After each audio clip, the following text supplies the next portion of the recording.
அதிகமான stress act ஆகுது. ஏன்னா அங்கதான் கேடி வந்து அதிகமா இருக்கு. ஸோ வந்து அதனால அந்த அந்த அந்த இடத்துல ஆக்ட் ஆகிற மொமெண்ட் வந்து எடுக்கிறோம். அது வந்து பியில் வந்து 695.4 நியூட்டன் மீட்டர் ஆக்ட் ஆகுதா. அதை வச்சு நீ வந்து அதை எடுத்துக்கிற. அதை வச்சு பெண்டிங் மொமெண்ட் இதுல வந்து என்னன்னா நீ வந்து அங்க வந்து சேஞ்ச் ஆகுறதுனால கிரிட்டிக்கல் செக்ஷன் இருக்கனால நீ கண்டுபிடிக்கிற ஸ்ட்ரெஸ் கூட இன்டூ கேடி போடுவேன். கேடி போட்டு மொமெண்ட் வந்து 695 வச்சு ஒய் வந்து d/2 போடுவேன். ஐ வந்து π/64 d⁴ போட்டினா உனக்கு வந்து சிக்மா பிக்கு வந்து ஒரு வேல்யூ கிடைக்கும். சிக்மா பிக்கு கிடைக்கிற வேல்யூவை நீ வந்து இந்த மாதிரி கிராஃப் நமக்கு வந்து என்டியூரன்ஸ் வந்து 153, சிக்மா பி இன்டியூஸ்ட் வந்து 353 அப்படின்னா நமக்கு வந்து finite life number of cycles கண்டுபிடிக்கிறதுக்கு இதான் ஃபார்முலா. நீங்க வந்து இதை வந்து மனப்பாடம் பண்ணிக்கோங்க. இந்த மூணு ஃபார்முலாவே மனப்பாடம் பண்ணிக்கோங்க. இதுல வந்து இங்க வந்து எஸ் பவர் 1/bன்னு கொடுத்துருப்பாங்க. அந்த எஸ் வந்து இந்த என்டியூரன்ஸ் ஸ்ட்ரெஸ் கிடையாது, நம்ம கண்டுபிடிக்கிறோம்ல அந்த ஸ்ட்ரெஸ் தான் வந்து இந்த எஸ். அதுல போட்டீங்கன்னா உங்களுக்கு வந்து எது கிடைக்கும், அது கிடைக்கும், நம்பர் ஆஃப் சைக்கிள்ஸ் கிடைக்கும். ஓகேவா? அவ்வளோதான். இது to make into infinite life வந்து சும்மா ஏதோ கதை மாதிரி சொன்னாரு, அது தெரியாது எனக்கு. அதனால வந்து அதை வந்து ஸ்கிப் பண்ணிடலாம். இதுவும் அதே மாதிரி தான்டா. இது வந்து இந்த சம் வந்து நீங்களே பாருங்க. இதுல வந்து எல்லாமே கொடுத்துறானுங்க. மொமெண்ட் கூட நம்ம கண்டுபிடிக்க வேணாம். இதுல வந்து அந்த கேடி பார்க்கறதுக்கு மட்டும் வேற கிராஃப்ல பார்ப்பீங்க. எங்கடா அது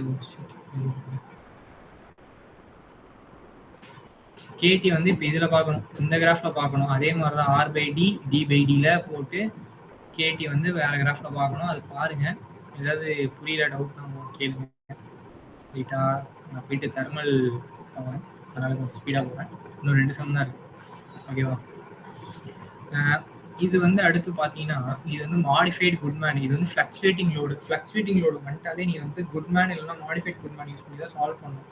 இப்போ என்ன சொல்கிறாங்கன்னா hard rolled steel shaft is subject to a torsional moment that varies from 304 to இது bending moment வந்து 440 to 220 Newton meter. The shaft is of uniform class and no keyway is present at the critical section. Determine the required shaft diameter.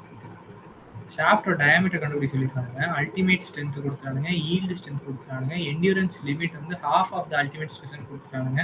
உனக்கு வந்து factor of safety கொடுத்துறானுங்க, size factor கொடுத்துறானுங்க, surface finish factor கொடுத்துறானுங்க, KA கொடுத்துறானுங்க, KB கொடுத்துறானுங்க, KC வந்து 1, கேடி 1, கேஇ வந்து 1. கேஇ எதனால 1 அப்படின்னு கேட்டிங்கன்னா உனக்கு வந்து கேஇயோட ஃபார்முலா என்ன? கேஇ வந்து 1/kf-ஆ?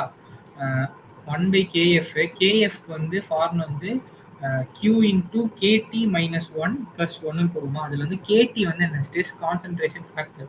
kt எப்போ இருக்குன்னா நமக்கு வந்து கிரிட்டிக்கல் செக்ஷன்ஸ் இருக்கும்போது தான் இருக்கும். கிரிட்டிக்கல் செக்ஷன்ஸ் இதில் என்ன சொல்லியிருக்கானுங்கன்னா no keyway is present at critical section. இங்கே வந்து கிரிட்டிக்கல் செக்ஷனே கிடையாது. அது மாதிரி கிரிட்டிக்கல் செக்ஷன் எதுவுமே இல்லைன்னா அதனால கே வந்து 1 எடுத்துக்கிறோம். ரிலேபிலிட்டி ஃபேக்டரும் எதுவுமே கொடுக்கல, அதனால 1 எடுத்துக்கிறோம்.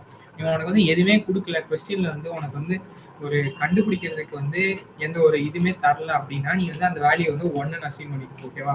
ஆனால் நீ வந்து எழுதணும், அசியூம் பண்ணியிருக்கேன்ட்டு அப்படின்னு எழுதணும். அதை வச்சு எஸ்சி கண்டுபிடிப்பேன். எஸ்இ டேஷ் வந்து ½ எஸ்யூடி, அது வந்து 275. அது கூட இந்த வேல்யூஸ்லாம் மல்டிப்ளை பண்ணினா எஸ்சி கிடச்சிரும்.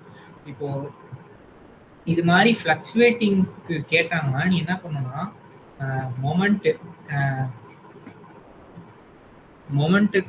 இது வந்து பெண்டிங் மொமெண்ட் வந்து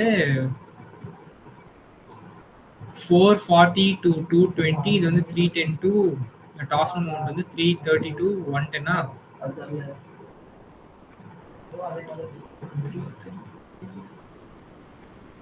அதுக்கு வந்து மினிமம் மீனும் ஆம்ப்ளிடியூடும் கண்டுபிடிப்பேன். அந்த மீன் ஆம்ப்ளிடியூடு வந்து உனக்கு வந்து மீன் வந்து நாட் ஈக்குவல் டு 0னா அது வந்து ஃப்ளக்சுவேட்டிங்னு அர்த்தம். ஓகேவா? ஃப்ளக்சுவேட்டிங் லோடுன்னு அர்த்தம். இப்போ வந்து சிக்மா இந்த 2 ஈக்குவேஷன் இருக்குல்ல, sigma is equal to mi/i, tau is equal to 16t/πd³. இந்த 2 ஈக்குவேஷன் வச்சு உனக்கு வந்து மேக்ஸிமம் மொமெண்ட்டும் தெரியும், மினிமம் மொமெண்ட்டும் தெரியும். அதே மாதிரி டார்ஷனுக்கும் மேக்ஸிமம் டார்ஷனும் தெரியும், மினிமம் டார்ஷனும் தெரியும். அதெல்லாம் சப்ஸ்டியூட் பண்ணி sigma B max, sigma B minimum, tau minimum, tau max இது எல்லாமே இது 4மே கண்டுபிடிச்சிருவேன். இது 4த்தையும் வச்சு sigma B mean, sigma A amplitude, tau mean, tau amplitude இது 4 கண்டுபிடிக்கணும். அப்புறம் என்ன பண்றேன்னா டிஸ்டார்ஷன் எனர்ஜி தியரி படி sigma mean is equal to sigma b due to bending square plus 3 into tau xy square. ஓகேவா? 3 into tau xy square இங்கே square வரும். இந்த ஃபார்முலா பண்ணா சிக்மா மீனுக்கும் சிக்மா ஏக்கும் உனக்கு வந்து வேல்யூ கிடைச்சிடும். அடுத்து என்ன பண்றதுன்னா இந்த இந்த இது கிராஃப் வரைஞ்சுக்கிறேன். மீனும் ஆம்ப்ளிடியூடு மீன் ஸ்ட்ரெஸ்க்கும் ஆம்ப்ளிடியூட் ஸ்ட்ரெஸ்க்கும் கிராஃப் வரைஞ்சுக்கிறேன். கிராஃப் வரைஞ்சிட்டு என்ன பண்றேன்னா இப்போ இந்த பாயிண்ட் இருக்குல்ல, இந்த பாயிண்ட்க்கு ஈக்குவேட் பண்ணும்போது இந்த பாயிண்ட் வந்து இந்த 2 லைன் இன்டர்செக்ட் ஆகிறனால இந்த 2 லைனோட ஈக்குவேட் பண்ணினா என்ன வரும் உனக்கு வந்து ஃபர்ஸ்ட் இந்த ஈக்குவேட், அதாவது இந்த லைன் குட்மேன் லைனோட ஈக்குவேஷன் என்னது? SM by SUT plus SA by SE எஸ்இன்னு வருமா ஈக்குவல் டு இந்த ஈல்டு லைனோட equation SM by SYT plus SA by SYT. Substitute பண்ணி எல்லாத்தையும் சால்வ் பண்ணினா உனக்கு எஸ்ஏ பை எஸ்எம்க்கு வந்து ஒரு இது கிடைக்கும். அது வந்து ஈக்குவல் டு டேன் தீட்டான்னு போட்டு தீட்டா டேன் இன்வர்ஸ் ஆஃப் இந்த வேல்யூ போட்டினா உனக்கு வந்து தீட்டா வேல்யூ கிடைக்கும். அதுதான் இந்த இந்த இந்த பாயிண்ட் இந்த பாயிண்ட்லேருந்து இந்த பாயிண்ட் கிராஸ் பண்ணுற லைனோட ஆங்கிள். அடுத்து வந்து இது வந்து மாடிஃபைட் குட்மேனு. இந்த மாடிஃபைட் குட்மேனில் என்ன பண்ணுறோன்னா நீ வந்து திரும்ப டேன் தீட்டா கண்டுபிடிக்கணும். அதுக்கு ஃபார்ம் வந்து sigma M by sigma A. அது வந்து நீங்கள் கண்டுபிடிச்சிருக்கல சிக்மா எம் சிக்மா ஏ. அதை அந்த ஃபார்முலா போட்டினா உனக்கு வந்து தீட்டா கிடைக்கும். இப்போ வந்து இது ஏன் கண்டுபிடிக்கணும்னா இந்த தீட்டா வந்து இந்த லைனா இதை விட இது அதிகமாக இருக்குது, இந்த தீட்டா அதிகமாக இருக்குது அப்படின்னா நமக்கு வரப்போகிற ஆன்சர் வந்து இங்கேதான் லையா இருக்குன்னு அர்த்தம். அதாவது குட்மேனோட லைனில் தான் லையா இருக்குன்னு அர்த்தம். ஏன்னா இது வந்து இந்த லைன் வந்து இது வரைக்கும் குட்மேனோட தானே, இதுலேருந்து இது தானே ஈல்டு லைனோடது, அதனால குட்மேன்ல தான் இருக்குன்னு அர்த்தம். அதனால வந்து அந்த குட்மேன் ஈக்குவேஷன்ல வந்து சிக்மா இது வந்து in terms of sigma M by SUT எழுதும் போது நீ 1/n எழுதுவ. இந்த 1/n எழுதுறது வந்து ஃபேக்டர் ஆஃப் சேஃப்டி. n வந்து factor of safety. Sigma M வந்து நீங்க கண்டுபிடிச்சு வச்சிருக்க, அதே மாதிரி சிக்மா ஏவும் கண்டுபிடிச்சு வச்சிருக்க. இது வந்து சப்ஸ்டியூட் பண்ணி சால்வ் பண்ணினா உனக்கு வந்து டிக்கு வந்து ஒரு வேல்யூ கிடைக்கும். அதுதான் வந்து இது அது பேர் என்ன diameter dimension of the shaft தான் கண்டுபிடிக்க சொல்லியிருக்காங்க. இதுவும் அதே மாதிரி தான். இதில் வந்து உனக்கு என்னன்னா உனக்கு வந்து இது என்ன ஒரே ஒரு இது மட்டும் தான் இருக்குது, அதாவது டார்ஷன் மட்டும் தான் இருக்குது. அதனால நீ வந்து வெறும் டவு எம் டவு ஏ மட்டும் கண்டுபிடிச்சா போதும். இங்கே வந்து நம்ம 2 கண்டுபிடிச்சோம், இதை வச்சு 4 கண்டுபிடிச்சு ஒன்றுக்கும் 2 கண்டுபிடிச்சோம். மீனுக்கு 2 கண்டுபிடிச்சோம், ஆம்ப்ளிடியூடுக்கு 2 கண்டுபிடிச்சோம். டிஸ்டார்ஷன் எனர்ஜி தியரி இந்த ஈக்குவேஷனை போட்டு அது வந்து 1 மட்டும். ஆனால் இங்கே வந்து உனக்கு இருக்கிறதே வந்து 1 மட்டும் தான் இருக்கும். அந்த 1 வந்து நீ அப்படியே வந்து போட்டு கண்டுபிடிக்க வேண்டியதான். அவ்வளோதான்டா இது இந்த லெசன், ஃபர்ஸ்ட் லெசன். இதுக்கு வந்து நீங்கள் புக்கில் கொஞ்சம் சம்ஸ் பார்த்தீங்கன்னா கொஞ்சம் தெளிவாவீங்க, இல்லைன்னா கொஞ்சம் கஷ்டம் தான்டா. ரொம்ப நேரம் நான் ஒரு சம் எடுத்தாலே வந்து நான் ரொம்ப நேரம் உட்காந்துருந்தேன் நேற்றுலாம். பாரு குட்மேன் தான் கன்ஃபார்ம் 10 மார்க். அதாவது இது மாதிரி சால்வ் பண்ணுற சம்ஸ் தான் வந்து கன்ஃபார்ம் 10 மார்க்கு ஃபர்ஸ்ட் லெசனில். அது வந்து நீ வந்து இந்த பந்தாரி புக்கில் வந்து 5th லெசனில் வந்து அதை பேஸ் பண்ணி ஒரு 5-6 சம் இருக்குது, அதெல்லாம் பாருங்க. அவ்வளோதான் இந்த லெசன்.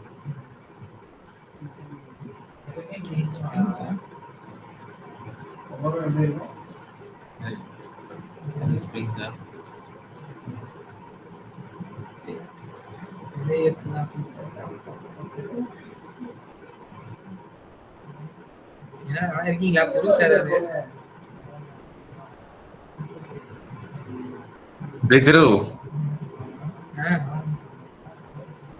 ஹலோ சொல்றா DOME ல CO2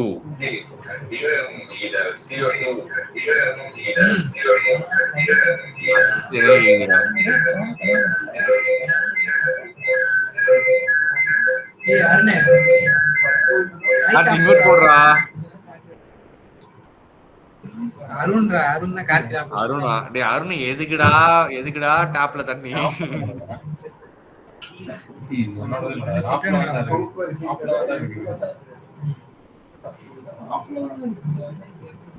சரி சொல்லு டிஒய்மி செகண்ட் லெசன் செகண்ட் லெசன் சொல்றியா எஸ் தமிழ் செகண்ட் லெசன் புரியலடா ஓ நான் வேணா சொல்றேன் அது வந்து ரொம்ப சிம்பிள் தான் உனக்கு வந்து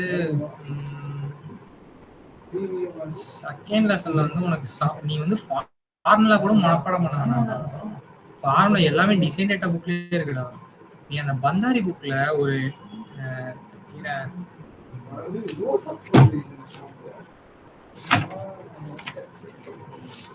10th லெசன்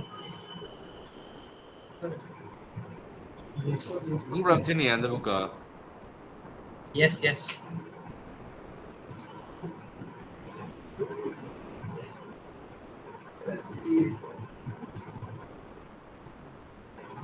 இதுல வந்து 10th லெசன் பேஜ் நம்பர் என்ன 393